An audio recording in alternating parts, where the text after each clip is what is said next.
Alright, I have to admit, I haven't been telling you everything, but I'm gonna let the cat out of the bag. Woody. Cat. Cat. He's a vicious killer. Anyway, down within this super sick 1980s cooler is the ultimate flathead bait. I'm going fishing tonight. Chasing flatheads, my absolute favorite fish, obviously. Woody! Woody, you don't get to go tonight. Sorry, bud. Because I'm going to a spot I haven't been to for a while. And I don't know what the water is going to look like. I don't know what the bank's going to look like at these water levels. So instead of chancing it, bringing the old woodman along, I'm going to leave him at home. But got the kayak in case I need the kayak. I might be fishing on the bank. I don't know. But take that just in case. Obviously rods, tackle, sinkers, and bait. Now, the ultimate flathead bait. This isn't information that I hand out to just anybody. Oh wait, I kind of am making this public, so I guess I am handing this out to anybody. Anyway, enjoy it. So, in the cooler, we have the ultimate flathead bait. Right there. Nice, big, fat, feisty bullheads. Oh wait, we also have green sunfish. Also the ultimate flathead bait. But how can there be multiple ultimate flathead baits? That's easy, because there is no ultimate flathead bait. The best flathead bait there is whatever's the liveliest. Sure, you can make the argument that you can catch flatheads on cut bait, because you can. Cut bait is an excellent flathead bait, but in the northern country, old boy's got to drive his lawnmower by right when I'm filming outside. The ultimate flathead bait is whatever bait's liveliest. And granted, like I said, you can catch flatheads on cut bait. I've caught flatheads on cut bait. I've caught lots of flatheads on cut bait.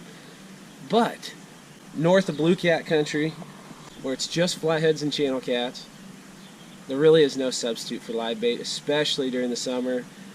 Anyway, what I'm getting at is the best bait for flatheads is whatever you have, as long as you can make sure it's lively. The liveliest bait is the bait that's going to get hit first. People say bullheads are the best bait. Bullheads are super lively. People say green sunfish are the best bait. Green sunfish are super lively. But what about gizzard shad? Aren't they lazy? No. A gizzard shad in good shape kicks and sends out all kinds of vibrations, and that's what calls those big flatheads in. So I want to talk about a few things that I do to make sure my bait is super lively, starting with my bait tank. My bait tank, it's just an ancient cooler, 1980s. Like I said, I got it from a family friend. It's a little sentimental about it, so probably use it forever.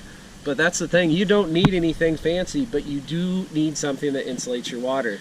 I use city water, I use tap water. I put tap water in this thing, and the tap water's cooler, and this cooler keeps it cool. So even on hot days or long-term trips, it's going to regulate the temperature of this water. It's not going to fluctuate real fast, and my bait is going to stay healthier, stay livelier than it would otherwise, because there is definitely a difference between alive and lively, and that's where a cooler comes in. The other thing, right there, bubbler. It doesn't have to be fancy, but what it does need is an air stone. If you have a bubbler that doesn't have an air stone, whether one of these or a big fancy one, it's the multiple little bubbles that allows oxygen to transfer from the air into the water. So air stone, absolute requirement to keep your bait lively. Once again, difference between bait that's alive and bait that's lively. Bait that's alive will catch fish. Bait that's lively is going to call in more of those fish, and you're going to get bit more often. Now, if you're wondering why the water's blue, it's because of an additive that I treat my water with. Ta-da! Better bait. Now, there's lots of different stuff you can use. I've used G-Juice for a long time, but Better Bait works just as good. Oh, there's a hornet. Better Bait works just as good, and you get a lot more for your money. It conditions your water, removes chlorine, but most importantly, it keeps them lively. It keeps them kicking. I got a buddy, firefighter Tim, calls this stuff minnow meth, and he's not wrong. A little bit goes a long ways. You get that blue color to your water, and you know that's enough. Treat tap water with it. Heck, even put it in, well, you're supposed to, in Iowa, you have to use your own water. You can't transport live fish in the water where you caught them from. You got to bring your own water. So I bring my own water and treat it with this stuff, and it keeps them crazy lively. So there you have it, 3 things: cooler, aerator with a bubbler, water treatment. I prefer Better Bait. G-Juice works too, and there's a bunch of other ones out there, but those 2 I've tried, and those 2 I can tell you definitely work really good. Disclaimer, last thing, a bait net is handy and also keeps your bait in better shape. You're less likely to drop it, and if you drop it, well, that's not good for your bait. It's going to take some spunk out of them, but also, in addition to that, if you drop them, they can roll into the water, which I experienced last night. Bait net's handy. I screwed a piece of PVC on the side to hold it. Also works for fishing rods too. The ultimate bait is the liveliest bait. It could be whatever you catch: bluegills, crappies, sunfish, bullhead, shad. The list goes on and on and on. Dare I say bass? I didn't say that. Anyway, the list goes on and on. But you got to take care of it. The better shape your bait's in, the better it's going to work. The more fish you're going to catch. The more fish you're going to catch, the more likely you are to catch that slob that you're looking for. At least that I know I'm looking for. When you catch him, think about releasing him, because he's big old, or he or she is a big old dog, and take a long time to replace that 20-year-old fish. Anyway, let's check out the results of this bait treatment. Me and Ryan went out the other night and we got on them pretty good. So, cue the flatheads. I heard it on the plastic. Ooh, that is super big. Yes. Now, if you were going to eat one, oh, he's so ugly and brown. I love it. He is hooked amazingly well, also.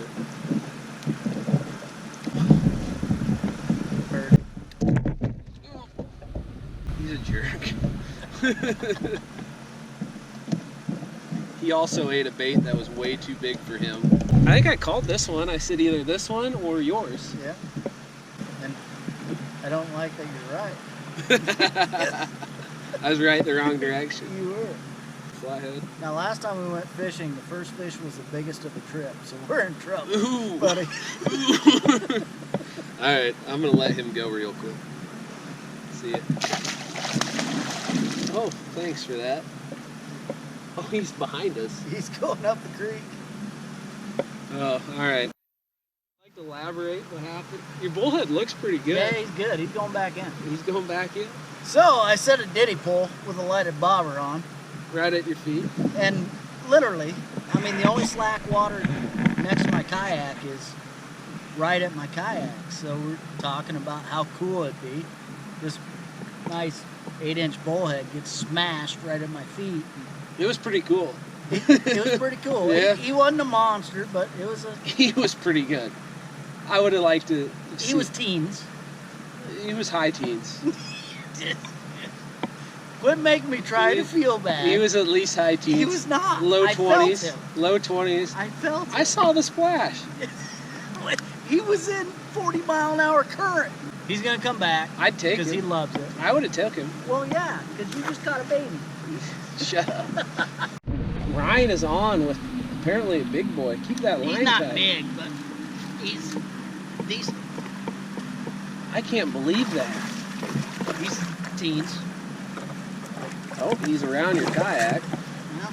That is crazy. That's what happens when you fish at your feet. That was They go literally like 2 minutes? 2 minutes. That like This is probably the same fish I just lost. dude, it could be. Oh, that tree branch is probably in the way. I almost bet it's the same fish, buddy. Dude, for It real. was 2 minutes. That is so weird.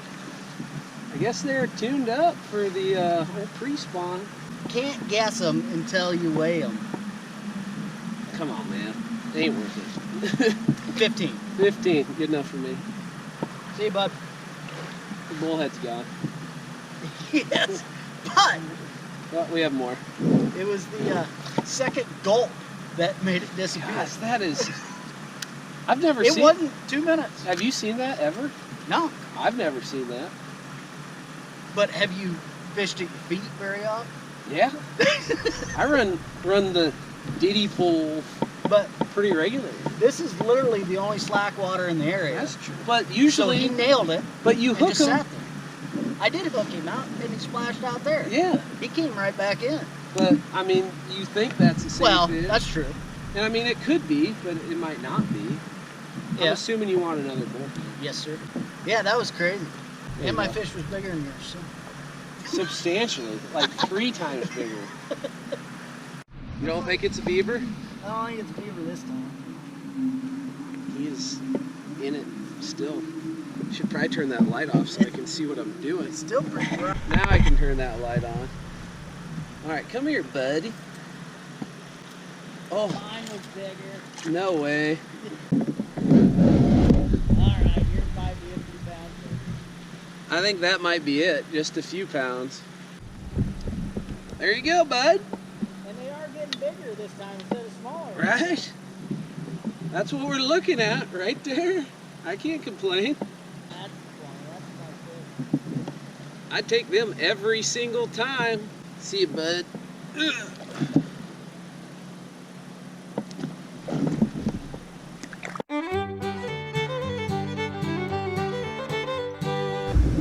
I'm so confused about what just happened. Ugh. Another chunky one. I don't know, how would you describe this fish? No, Or just just the fish. in the general. fish himself. After the chaos that brought him to the boat. You're just numb to Yes. reality. Yeah. That's fair. It was very strange. Almost as strange as letting a flathead go without him splashing me. That was pretty strange. I think we're all confused.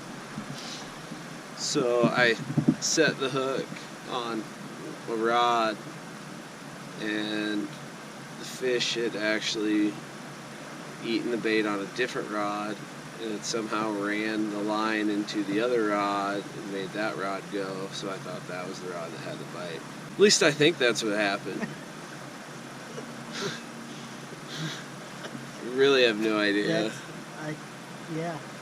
I don't know, it was weird. I'm gonna go back to sleep. Nice fish, though. Yeah, thanks.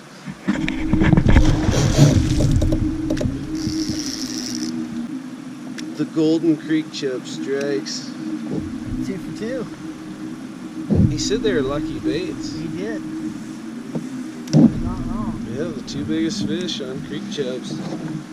I would have, if I had to bet, I would not have bet that happened. No. So yeah, rod starts rolling, I start waking up, and it's like 3:40, 3:30 in the morning, and this dude came calling. So time on the water is the #1 thing with flathead fish, and I don't care what anybody tells you. But I'll take fish like that. What's he? 45, 75, 102 ish. I'd say 30-ish. Ish, 102-ish. Yeah. We like to round. Right. He gave me a good fight. Thought he was tangled in every rod. See how he splashes me here in a sec. No. They always do that.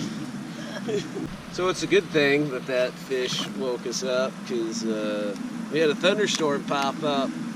We're going to hit the road, but good old nighttime fishing for flatheads.